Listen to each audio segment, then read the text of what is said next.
Hello my dear students, good evening, Sat Sri अकाल, सलाम वालेकुम, नमस्ते। कैसे हैं आप सब लोग? उम्मीद करती हूँ आप सभी लोग बहुत ही अच्छे होंगे। तो बच्चों, welcome all of you at Motion online. और मैं हूँ आपकी रसायन विज्ञान की अध्यापिका क्रीना। और कार्बनिक रसायन में हम पढ़ रहे हैं चैप्टर नंबर 14, जो कि हमारे एनसीईआरटी का है।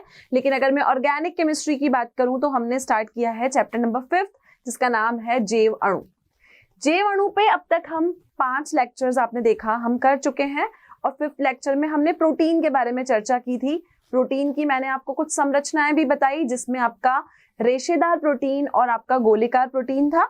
गोलीकार प्रोटीन को भी हमने 4 कैटेगरीज में वर्गीकृत किया, और वो वर्गीकरण था आपका प्राथमिक, द्वितीयक, तृतीयक और चतुष्क के आधार पर।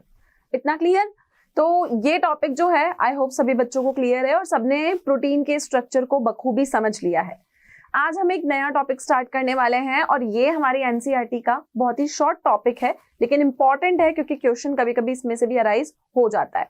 तो आज का टॉपिक, जो कि हमारा लेक्चर नंबर 6 है, इसका नाम है प्रोटीन का विकृतीकरण एवं एंजाइम। ठीक है, तो प्रोटीन का विकृतीकरण क्या होता है? प्रोटीन का विकृतीकरण का मतलब है कि हमने प्रोटीन के नेचर को ही बदल दिया, और इसको हम कहेंगे डीनेचरेशन ऑफ प्रोटीन। इसको क्या कहते हैं? इसको हम कहते हैं डीनेचरेशन ऑफ प्रोटीन। डीनेचरेशन करना मतलब प्रोटीन के नेचर को ही बदल देना। हमने प्रोटीन की प्रकृति को ही बदल डाला। अब देखो, प्रोटीन जो था वो आपका कौन से नंबर का बायोमोलिक्यूल था? इससे पहले मैंने आपको कार्बोहाइड्रेट के बारे में पढ़ाया। ये आपका सेकंड जो था वो आपका बायोमोलिक्यूल है। उसके बाद जो थर्ड बायोमोलिक्यूल है वो आपका एंजाइम है। ये भी एक शॉर्ट सा टॉपिक है जिसको हम इसी लेक्चर में कंप्लीट करेंगे। इसके बाद जो आपके बायोमोलिक्यूल बचेंगे वो बचेंगे आपके विटामिन, न्यूक्लिक एसिड्स और आपके हार्मोन्स। तो टोटली हमें यहाँ पर 6 to 7 बायोमोलिक्यूल्स की चर्चा करनी है। लेकिन फिर भी मैं ये कहूंगी, कार्बोहाइड्रेट, प्रोटीन, विटामिन और न्यूक्लिक एसिड, ये 4 इंपॉर्टेंट बायोमोलिक्यूल्स इस चैप्टर के हैं, जिसमें से maximum of the question exam में अराइज होते हैं। ओके, तो चैप्टर क्योंकि कम मार्क्स का है तो हमें इसको स्किप नहीं करना है, क्योंकि हमें अच्छे मार्क्स स्कोर करने हैं बोर्ड एग्जाम में। तो हम हर चैप्टर को अच्छे से करके जाएंगे। तो शुरू करते हैं हमारा आज का लेक्चर, जो कि है लेक्चर नंबर 6, और इसका नाम है प्रोटीन का विकृतीकरण। अब देखो, प्रोटीन का विकृतीकरण एक्चुअल में होता क्या है? मतलब हमने प्रोटीन के नेचर को चेंज किया। प्रोटीन के नेचर को चेंज करना मतलब उस प्रोटीन के साथ कुछ छेड़खानी करना। क्या छेड़खानी करोगे? या तो आप उसका टेम्परेचर बदल दोगे, या उसमें प्रेशर बदल दोगे, या क्या करोगे, आप उसके पीएच को बदल दोगे, या फिर आप उसके हाइड्रोजन वाले आबंधों को क्या करोगे, ब्रेक कर दोगे, तभी उसका नेचर बदल जाएगा। और आप एक चीज बहुत अच्छे से समझो कि अगर आपने प्रोटीन के नेचर को बदला तो वो आपका जैविक रूप से सक्रिय नहीं रहता। जितनी सक्रियता उसमें रहती है वो सक्रियता उसकी सारी नष्ट हो जाती है। और ये जो सारी सक्रियता नष्ट होती है ना, ये एक्टिविटी प्राकृत प्रोटीनों की खत्म होती है। तो प्राकृत प्रोटीन होते क्या हैं? डीनेचरेशन से पहले आपको, विकृतीकरण से पहले आपको प्राकृत प्रोटीन को समझना जरूरी है। तो हमारा पहला मुद्दा प्राकृत प्रोटीन। देखते हैं प्राकृत प्रोटीन क्या होता है।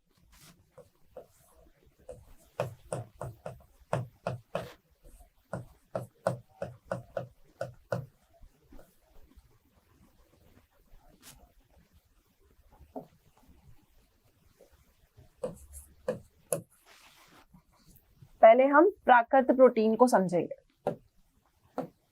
तो प्राकृत प्रोटीन हमारे होते क्या हैं? जैविक निकाय में पाई जाने वाली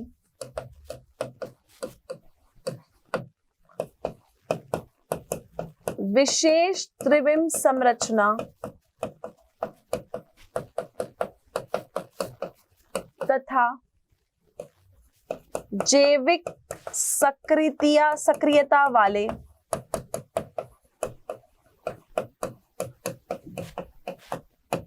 प्रोटीन को हम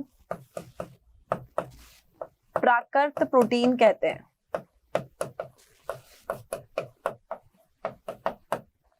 ठीक है, बात को पहले समझो। जैविक निकाय में पाई जाने वाली विशेष त्रिविम संरचना, जब आपने प्रोटीन का स्ट्रक्चर देखा तो आपने देखा कि उसका एक स्पेशल 3 डायमेंशनल स्ट्रक्चर है, कोई सिंपल सा स्ट्रक्चर तो नहीं है। अगर मैं प्राथमिक की बात करती थी तो वो स्ट्रेट था, अगर मैंने सेकेंडरी की बात की तो वो थोड़ा हेलिकल था, थर्ड मैंने अगर तृतीयक की बात की तो उसमें 2 हेलिक्स आपस में कंबाइन थी, और चतुष्क वाला थोड़ा सा और कॉम्प्लिकेटेड था। तो प्रोटीन के जो 3 डायमेंशनल स्ट्रक्चर हैं वो एक विशेष त्रिविम संरचना है, और विशेष त्रिविम संरचना अगर आपके नेचर में पाई जाती है तो आप देखोगे कि वो आपके जैविक सक्रिय होते हैं। जैविक सक्रिय का मतलब होता है बायोलॉजिकली एक्टिव। तो बायोलॉजिकली एक्टिव जो प्रोटीन्स होते हैं उनको हम बोलते हैं प्राकृत प्रोटीन। क्या बोलते हैं उनको? उनको हम कहते हैं प्राकृत प्रोटीन। ठीक है, अब अगर आपने इस प्राकृत प्रोटीन में कोई भी भौतिक आपने अंतर किया या इसमें इसके भौतिक गुणों में आपने कुछ परिवर्तन किया तो हम बोलते हैं कि प्रोटीन ने अपना विकृतीकरण कर लिया। तो आप क्या बोलोगे कि भौतिक गुण। ठीक है, कौन कौन से भौतिक गुण पहले समझो।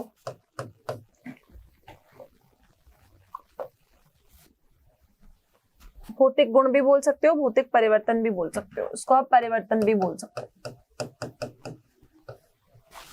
भौतिक गुण या भौतिक परिवर्तन। अब आप क्या क्या भौतिक परिवर्तन करते हो देखो। आपने बोला कि हमने ये जो हमारा प्राकृत प्रोटीन था ना, प्राकृत प्रोटीन मतलब जो नेचर में ऐसे पाया जाता है जिसके अंदर एक स्पेशल 3 डायमेंशनल फीचर्स हैं और जिसके साथ में हम ये देखते हैं कि वो प्रोटीन बहुत ज्यादा जैविक रूप से सक्रिय भी है। हमने उसके अंदर कुछ भौतिक परिवर्तन किए। भौतिक परिवर्तन मतलब ताप को बदलना, टेम्परेचर को हमने चेंज कर डाला, दबाव प्रेशर को बदलना, पीएच बदलना, हाइड्रोजन आबंधों को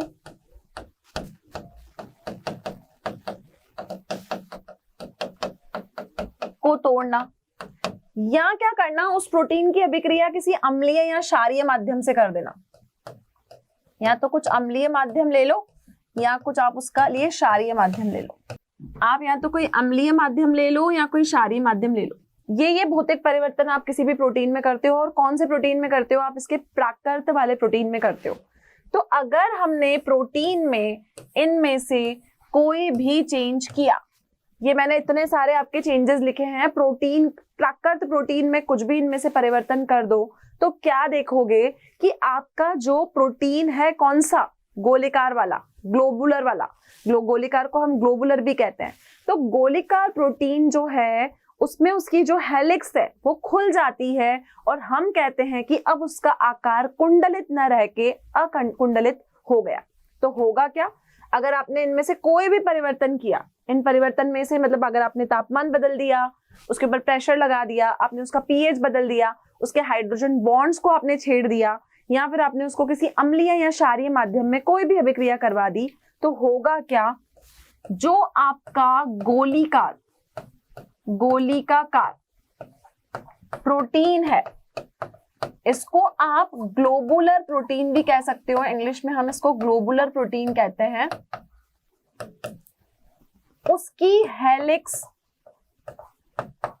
उसकी जो हेलिक्स है ना, जो हेलिक्स आपने देखा स्प्रिंग शेप में, मैंने आपको पिछले लेक्चर में बताई, अभी भी मैं आपको बताऊंगी, उसकी हेलिक्स खुल जाती है। क्या होती है? उसकी हेलिक्स खुल जाती है। और वो हेलिक्स खुल जाती है तो हम बोलेंगे कि उसकी जो हेलिक्स है वो अकुंडलित हो गई। तो हम क्या कहेंगे? जो हेलिक्स है वह अकुंडलित हो गई। क्लियर है इतना? तो जब आपने इसमें से कोई भी चेंजेस उस प्रोटीन में कर दिए, कौन से वाले प्रोटीन में? बार बार मैं एक ही बात बोल रही हूं, प्राकृत प्रोटीन, इनमें से आपने कोई भी चेंजेस किए तो उसकी जो हेलिक्स होगी वो खुल जाएगी। हेलिक्स खुल गई तो प्रोटीन ने अपना स्ट्रक्चर बदल दिया। अब हेलिक्स खुलते ही वो जो प्रोटीन आपका जैव सक्रिय था वो जैव सक्रिय नहीं रहा, उसने अपनी जैव सक्रियता को खो दिया तो हम बोलेंगे कि प्रोटीन का क्या हो गया?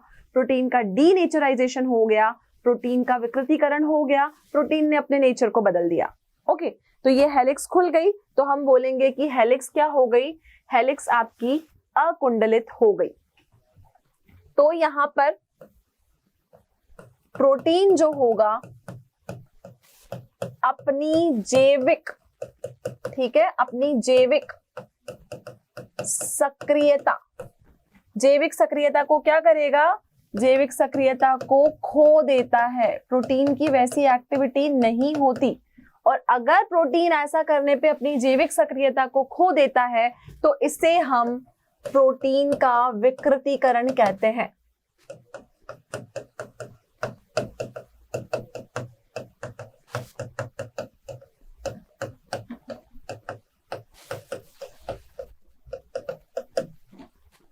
क्या कहते हैं, प्रोटीन का विकृतीकरण इसको हम कहते हैं।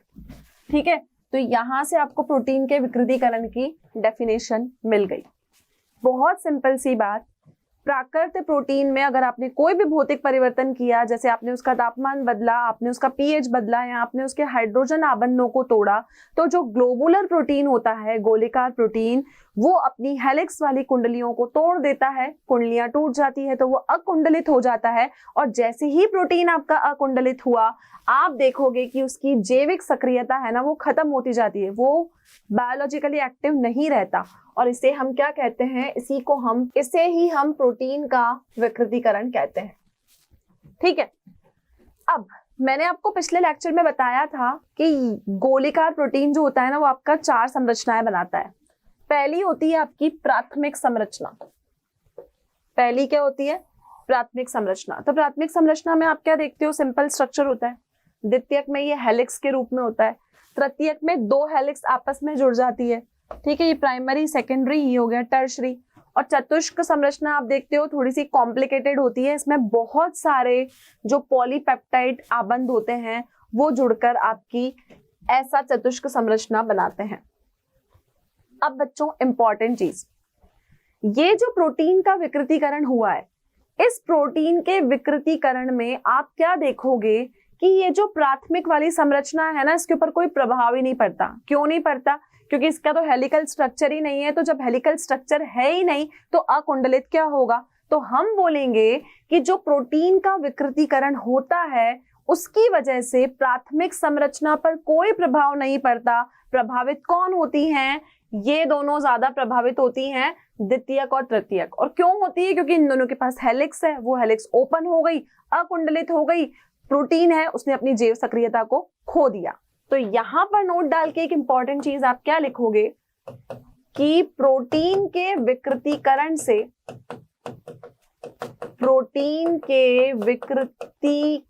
से प्राथमिक संरचना अप्रभावित रहती है। क्या रहती है, प्राथमिक संरचना अप्रभावित रहती है। Note number 1। नोट नंबर 2, मैंने आपको ये स्ट्रक्चर दोबारा क्यों दिखाए हैं, मैंने आपको ये स्ट्रक्चर दोबारा यही बताने के लिए दिखाए हैं कि प्राइमरी में हेलिक्स नहीं है तो वो अकुंडलित नहीं होगी। जो मेजर इफेक्ट आएगा, प्रभाव पड़ेगा, वो किस पे पड़ेगा, वो आपकी द्वितीयक और तृतीयक वाली संरचना पे ही पड़ेगा। तो आप देखोगे कि जो प्रभावित होगी वो प्रोटीन की द्वितीयक और तृतीयक संरचना होगी।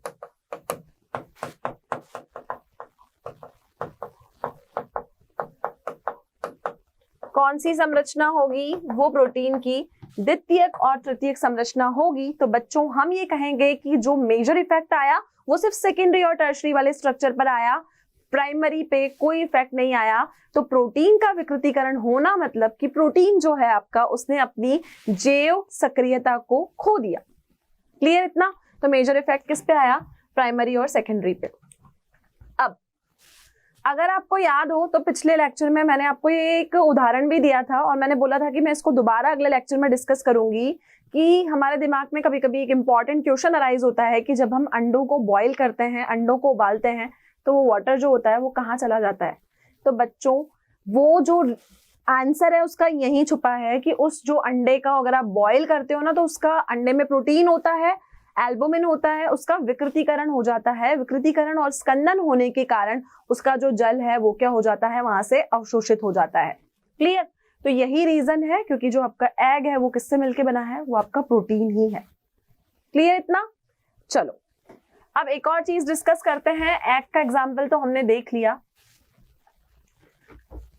ये डायग्राम, ठीक है। अब ये जो डायग्राम दिया हुआ है ना आपको, बहुत कॉम्प्लिकेटेड सा, ये आपका ब्लड में जो हीमोग्लोबिन होता है उसमें प्रेजेंट मॉलिक्यूल्स का, अणुओं का आपको डायग्राम दिया गया है। तो हम बोलेंगे कि ये किसका डायग्राम है, ये आपकी हीमोग्लोबिन की पहली वाली प्राथमिक, दूसरी द्वितीयक, तीसरी आपकी तृतीयक और चौथी आपकी चतुष्क संरचना है।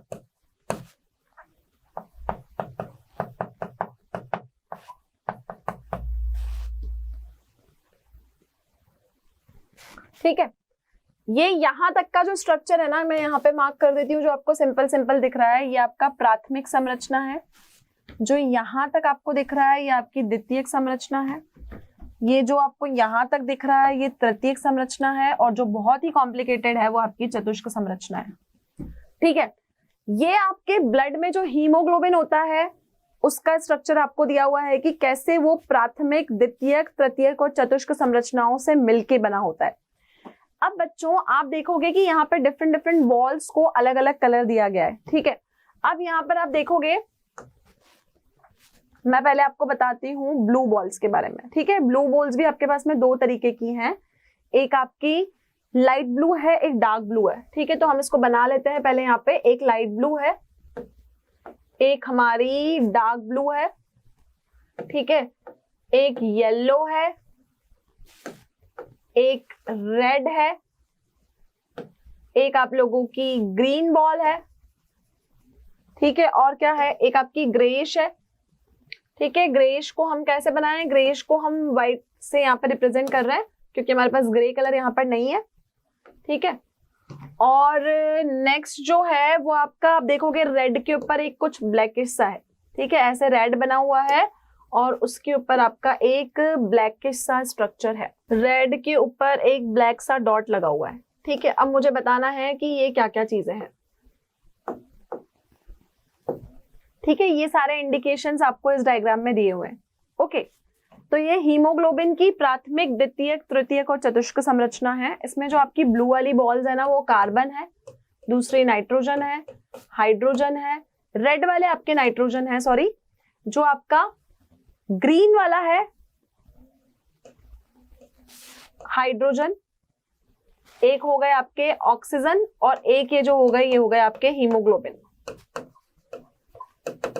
ठीक है, तो कार्बन, नाइट्रोजन, हाइड्रोजन, ऑक्सीजन, ये सारे मॉलिक्यूल्स यहाँ पर आपको दिखाए हुए हैं।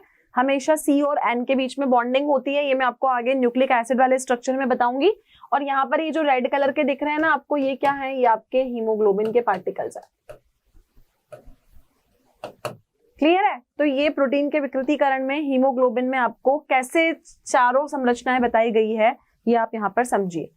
अब मैंने आपको एक उदाहरण दिया अंडे के बॉयल होने का, एक और आपके दैनिक जीवन का बहुत ही अच्छा उदाहरण है, वो है आपका दही का जमना। देखा है दही का जमना? सब बच्चों ने देखा है, छोटी क्लास से पढ़ते हुए भी आ रहे हो। अब ये जो दूध से हम दही जमाते हैं ना, तो आपने देखा है कि दूध से दही जमाने के लिए हम उसमें कुछ जमावन डालते हैं। वो क्यों डालते हैं? उस जमावन को डालने का मतलब ये होता है कि हमारे जो मिल्क है, दूध है, उसमें एक बैक्टीरिया प्रेजेंट होता है जिसका नाम होता है लैक्टोबैसिलस। ठीक है, तो ये जो आपका दूध से दही बन रहा है ना, तो ये भी प्रोटीन के विकृतीकरण का उदाहरण है, क्योंकि वो विकृतीकरण किसकी उपस्थिति में होता है? इस दूध में उपस्थित लैक्टोबैसिलस बैक्टीरिया की उपस्थिति में होता है। तो हमसे कोई पूछे कि प्रोटीन के विकृतीकरण के दो उदाहरण बताओ, तो पहला तो बताना दूध से दही का जमना, और दूसरा बताना कि जब हम अंडे को बॉईल करते हैं, अंडे को उबालते हैं, तो उसका जो पानी होता है वो आपका कहाँ चला जाता है। ये भी आपका प्रोटीन के विकृतीकरण का ही उदाहरण है। क्लियर? तो यहाँ पर प्रोटीन का विकृतीकरण हमारा कंप्लीट हुआ। नेक्स्ट टॉपिक स्टार्ट करते हैं विथ एंजाइम्स। तो अब हम जानेंगे कि एंजाइम्स हमारे क्या होते हैं। बच्चों, प्रोटीन के विकृतीकरण के बाद अब हमारा जो नेक्स्ट टॉपिक है वो है एंजाइम। और एंजाइम आपका चौथे नंबर का बायोमोलिक्यूल है। और एंजाइम के बाद हम विटामिन, न्यूक्लिक अम्लों और हार्मोन को कंटिन्यू करेंगे। तो हम ये बोलेंगे कि हमारा जो चौथे प्रकार का बायोमोलिक्यूल है, जैव अणु है, वो क्या है? वो एंजाइम है। तो हम बोलेंगे यहाँ पर एंजाइम भी आपका एक जैव अणु है। ठीक है, अब ये तो हमने देख लिया कि एंजाइम हमारा एक जैव अणु है, लेकिन ये होता क्या है? तो आप देखोगे कि जो आपका एंजाइम होता है वो मुख्य रूप से आपका गोलाकार प्रोटीन होता है। जो गोल आकार के प्रोटीन होते हैं, जो स्पाइरल फॉर्म में होते हैं, जो हेलिकल स्ट्रक्चर होता है, वही आपका एंजाइम होता है। तो हम बोलेंगे यह कैसे प्रोटीन है? यह एक गोलिका आकार प्रोटीन है। तो एंजाइम हमारे कैसे प्रोटीन होते हैं बच्चों? एंजाइम हमारे गोलिकाकार प्रोटीन होते हैं। इसके अलावा आप ये देखोगे कि जब हम एंजाइम्स की बात करते हैं तो एंजाइम्स का रोल क्या है? तो एंजाइम के रोल को समझने से पहले एक चीज समझना बहुत जरूरी है कि आपने देखा है कि हमारी शरीर में बहुत सारी जैव रासायनिक अभिक्रियाएं होती है। अगर मैं उदाहरण के तौर पर भोजन का पचना लूं, तो आप देखते हो कि जब हम खाना खाते हैं तो भोजन हमारे शरीर में पचता है। उस पचने से क्या होता है? हमारे शरीर में ऊर्जा उत्पन्न होती है। हम बोलते हैं कि एनर्जी का प्रोडक्शन होता है। तो ऊर्जा उत्पन्न क्यों हुई? क्योंकि हमारे शरीर में पाचन का कार्य हुआ तो वहां पर आप देखोगे कि कुछ अणु ऐसे होंगे जिनका अपघटन होगा। तो हम ये कहते हैं कि जो पाचन की क्रिया हमारे शरीर में हुई और ऊर्जा उत्पन्न हुई, तो उसको उत्पन्न करने के लिए हमने कुछ उत्प्रेरक काम में लिए, हमने कुछ कैटलिस्ट काम में लिए, और वही उत्प्रेरक आपके क्या कहलाते हैं? एंजाइम कहलाते हैं। तो एंजाइम एक्चुअल में है क्या? आपकी बॉडी में अगर कोई भी बायोकेमिकल रिएक्शन चल रही है, अगर आपको उसको स्टार्ट करना है, हम बोलते हैं कि कैटलिस्ट क्या करते हैं? उत्प्रेरक क्या काम करते हैं? किसी भी रिएक्शन को शुरू करने का काम करते हैं। तो उनको शुरू करने के लिए सिर्फ थोड़ी सी ही मात्रा में इन एंजाइम्स की आपको आवश्यकता होती है। तो हम ये लिखेंगे कि हमारे शरीर में, हमारे मानव शरीर में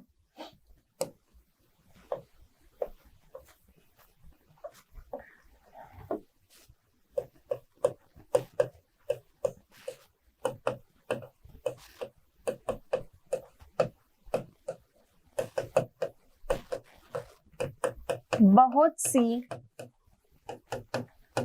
जैव रासायनिक अभिक्रियाएं होती है।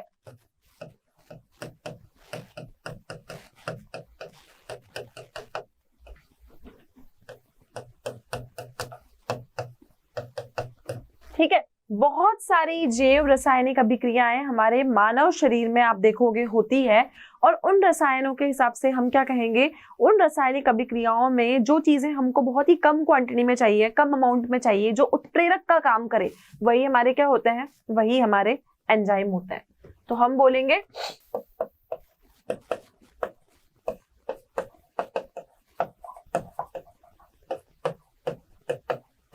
हमारे शरीर की अभिक्रियाओं में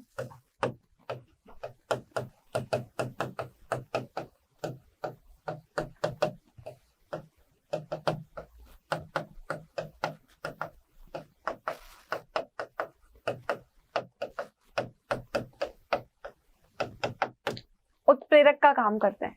किस चीज का काम करते हैं? उत्प्रेरक का काम करते हैं। तो शरीर में हमारी जो अभिक्रियाएं होंगी उनमें जो एंजाइम है उनका रोल क्या होगा? उनका रोल होगा एज अ कैटलिस्ट। वो आपकी रिएक्शन को बॉडी में स्टार्ट करने का काम करेंगे। तो हम बोलेंगे एंजाइम एक तरीके से क्या है?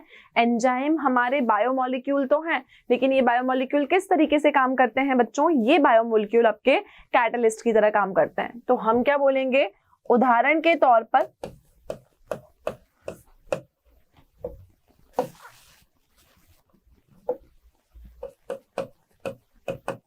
हमारे शरीर में भोजन का पचना। तो भोजन का पाचन 2 स्टेप्स में होता है। ठीक है, सबसे पहले क्या होगा? कुछ अणु ऐसे होंगे जिनका अपघटन होगा, अणुओं का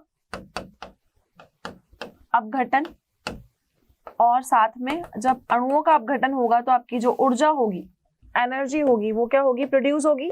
तो हम बोलेंगे अणुओं के अपघटन से ऊर्जा का उत्पन्न होना।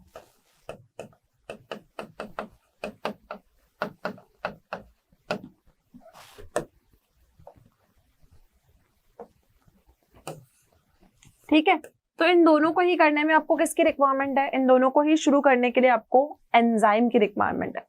अब एंजाइम का नाम कैसे दिया जाता है?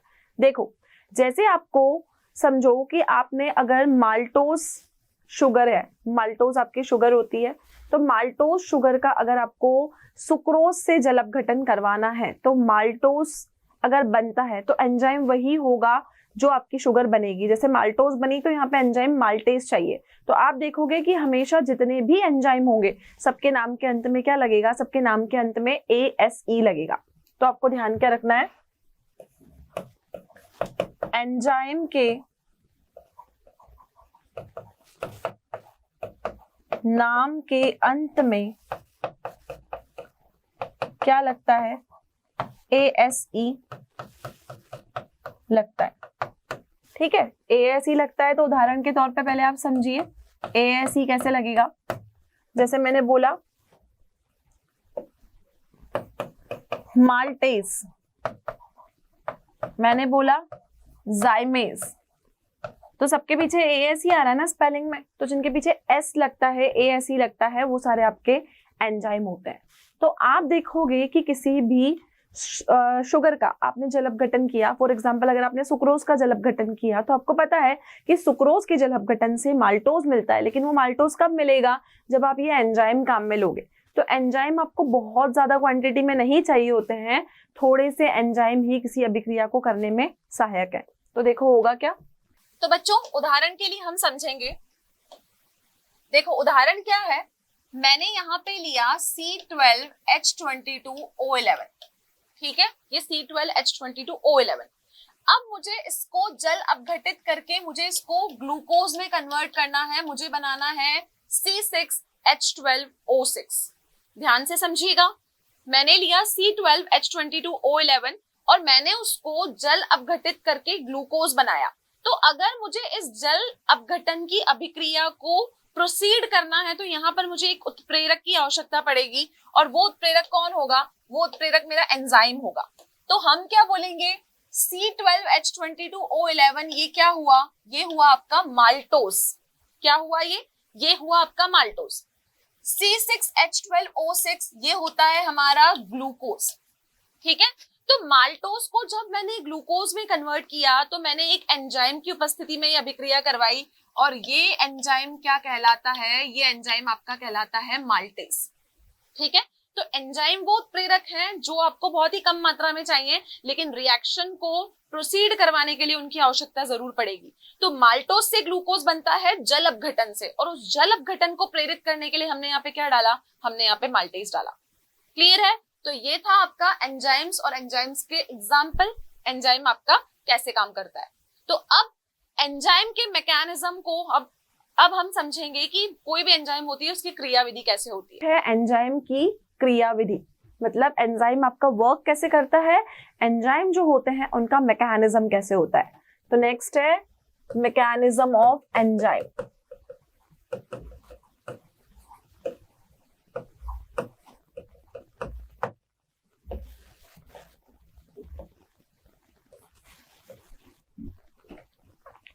अब जो बच्चों एंजाइम होते हैं ना, हमें बहुत कम मात्रा में चाहिए होता है।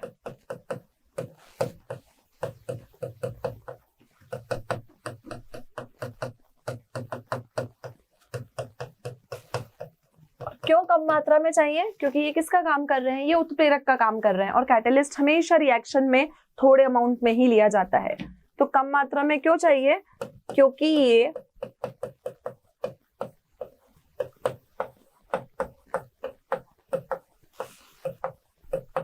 उत्प्रेरक का काम करते हैं। ठीक है, अब देखोगे आप कि आपने कोई भी अभिक्रिया करवाई, ठीक है, जैसे कि अभी मैंने आपको एक उदाहरण दिया कि सुक्रोज से आपने माल्टोज को बनाया, तो बच्चों यहाँ पर जो संक्रियण ऊर्जा होती है इस क्रियाविधि को करवाने के लिए, तो वो संक्रियण ऊर्जा जो होती है वो आपकी 6 पॉइंट समथिंग होती है। लेकिन अगर आप ये एंजाइम को यूज कर लेते हो तो एंजाइम क्या करता है, उसकी संक्रियण ऊर्जा को कम करने का काम करता है। तो जैसे ही हमने एंजाइम यूज किया, ये उसकी संक्रियण ऊर्जा को क्या करते हैं, कम करते हैं। तो हम देखेंगे कि जैसे ही किसी एंजाइम का यूज होता है उसकी संक्रियण ऊर्जा कम हो जाती है। तो बच्चों हमने ये देखा कि ये जो आपका एंजाइम है ना, ये क्या करेगा, ये किसी की भी संक्रियण ऊर्जा को कम करने का काम करता है। क्या करता है, संक्रियण ऊर्जा को कम करने का काम करेगा।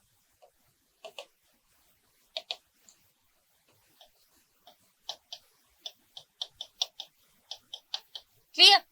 अब आपकी जो संक्रियण ऊर्जा होगी उसको आप किस में मेजर करोगे, संक्रियण ऊर्जा को आप हमेशा किलो जूल पर मोल में मेजर करोगे। तो हम क्या लिखेंगे कि संक्रियण ऊर्जा को हम किलो जूल पर मोल में मेजर करेंगे। ठीक है, ये इसकी यूनिट होगी ऊर्जा को नापने की। अब उदाहरण के लिए हम समझते हैं, देखिएगा अगर मैं उदाहरण की बात करूं तो उदाहरण में सबसे पहले हम कर रहे हैं सुक्रोज का जल अपघटन। तो सुक्रोज के जल अपघटन के लिए जो आपको ऊर्जा चाहिए ना, सुक्रोज, इसको आप जल अपघटित करते हो, ठीक है, यहां पर आप अपचयन की अभिक्रिया भी करते हो। तो ये अभिक्रिया करने के लिए सुक्रोज के लिए आपको संक्रियण ऊर्जा चाहिए होती है 6.22 किलो जूल पर मोल। लेकिन अगर मैं इसी जगह सुक्रेज की बात करूं, किसकी बात करूं, सुक्रेज की बात करूं, दोनों अलग अलग टर्म्स हैं। यहां पर हमने सुक्रोज लिया है, यहां पर हमने सुक्रेज लिया है। तो सुक्रोज की बात करूं तो उसके लिए संक्रियण ऊर्जा 6.22 किलो जूल पर मोल रिक्वायर्ड है। लेकिन अगर मैं सुक्रेज की बात करूं तो यहां पर ऊर्जा मुझे चाहिए 2.15 किलो जूल पर मोल। तो इसकी ऊर्जा हो गई 6.22 किलो जूल पर मोल और इसकी ऊर्जा हो गई 2.15 किलो जूल पर मोल। क्लियर है इतना? तो आप ये देखोगे कि आप जब भी एंजाइम का मैकेनिज्म पढ़ते हो तो एंजाइम हमेशा मात्रा में तो बहुत कम यूज में लिया जाता है, लेकिन ये क्या करता है, ये उत्प्रेरक का काम करता है। ये उत्प्रेरक का काम करता है और ये उत्प्रेरक जो होता है ये क्या करता है, संक्रियण ऊर्जा को कम कर देता है। तो इस तरीके से हम एंजाइम के मैकेनिज्म को समझते हैं कि सुक्रोज के केस में हमें संक्रियण ऊर्जा 6.22 किलो जूल पर मोल चाहिए। लेकिन अगर मैं सुक्रेज की बात करूं तो वहां पे हमको कितनी संक्रियण ऊर्जा चाहिए, वहां पर हमें संक्रियण ऊर्जा चाहिए 2.15 किलो जूल पर मोल। क्लियर है? तो ये था आपका एंजाइम की क्रियाविधि, दैट इज एंजाइम का मैकेनिज्म। हम कुछ क्वेश्चंस हैं जो प्रोटीन्स और एंजाइम पे कर रहे हैं, तो देखते हैं कि हमारा पहला क्वेश्चन क्या है। तो चलिए प्रश्न 1 को पहले हम हल कर लेते हैं कि पहला प्रश्न आपका प्रोटीन और एंजाइम से रिलेटेड एग्जाम में क्या पूछा जा सकता है। तो बच्चों हमारा पहला प्रश्न है कि प्रोटीन की संरचना पर, प्रोटीन की संरचना पर विकृतीकरण का क्या प्रभाव पड़ता है।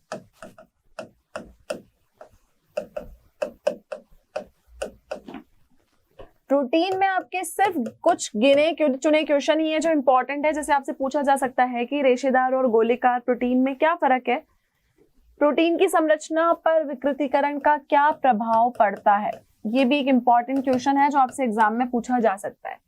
अच्छा, अभी मैंने आपको विकृतीकरण समझाया, तो आप देखोगे कि विकृतीकरण आखिर होता क्या है।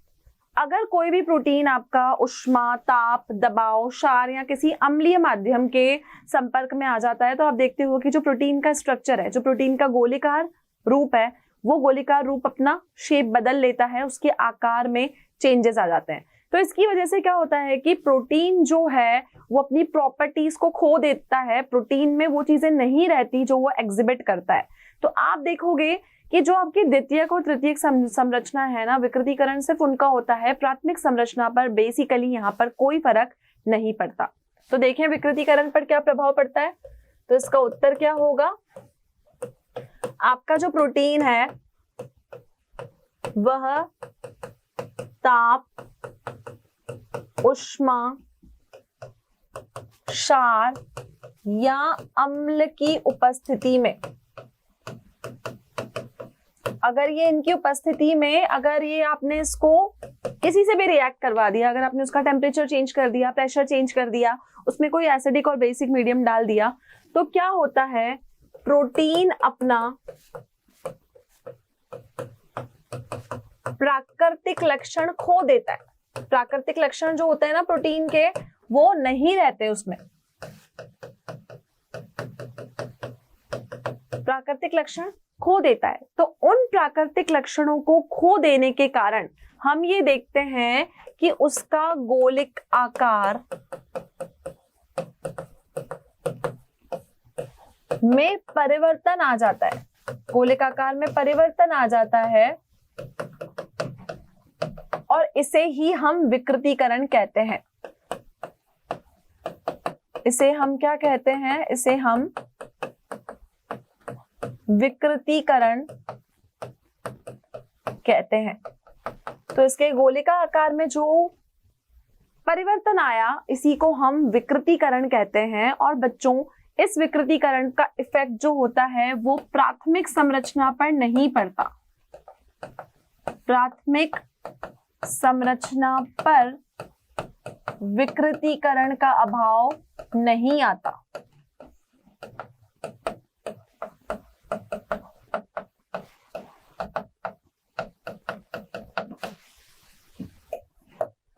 द्वितीयक और तृतीयक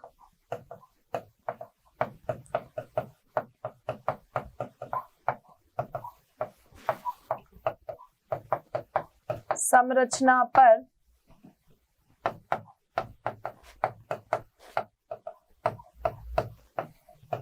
विकृतीकरण का प्रभाव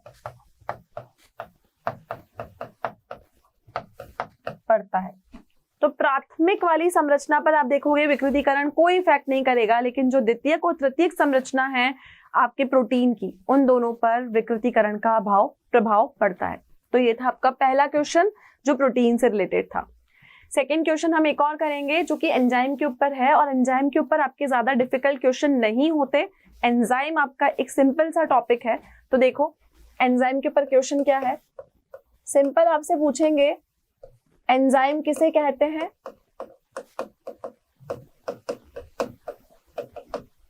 उदाहरण दीजिए।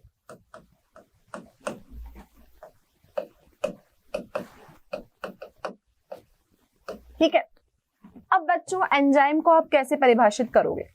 तो इसका उत्तर होगा एंजाइम वह जैव उत्प्रेरक हैं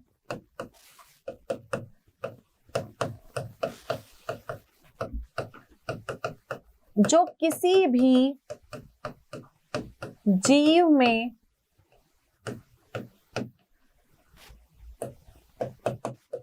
जैव रासायनिक अभिक्रियाओं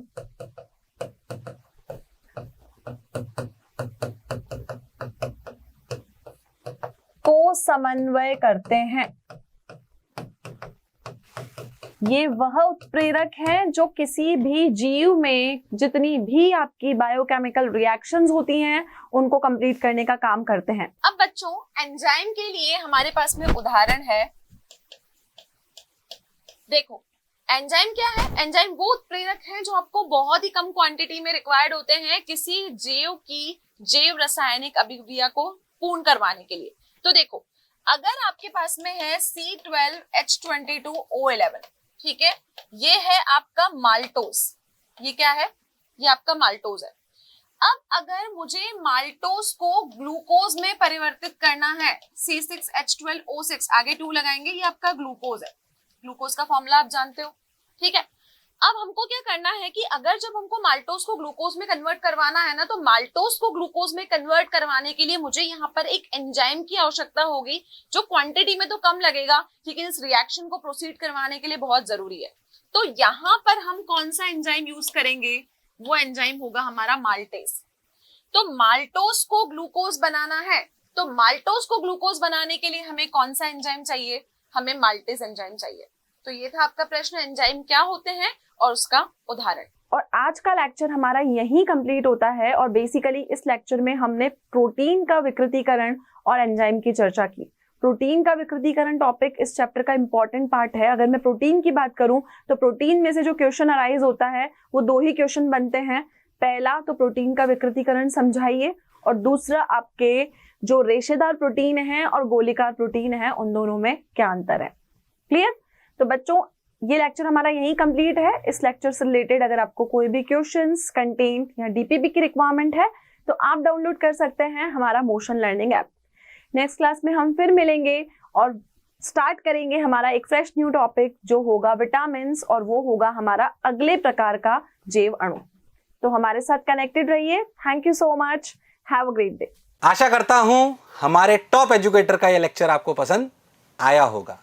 अगर पसंद आया है तो वीडियो को लाइक करिए, चैनल को सब्सक्राइब करिए और शेयर भी करिए, क्योंकि ज्ञान बांटने से बढ़ता है और सही बताऊं तो पुण्य भी मिलता है। मुझे सुनने के लिए बहुत बहुत धन्यवाद। Thank you.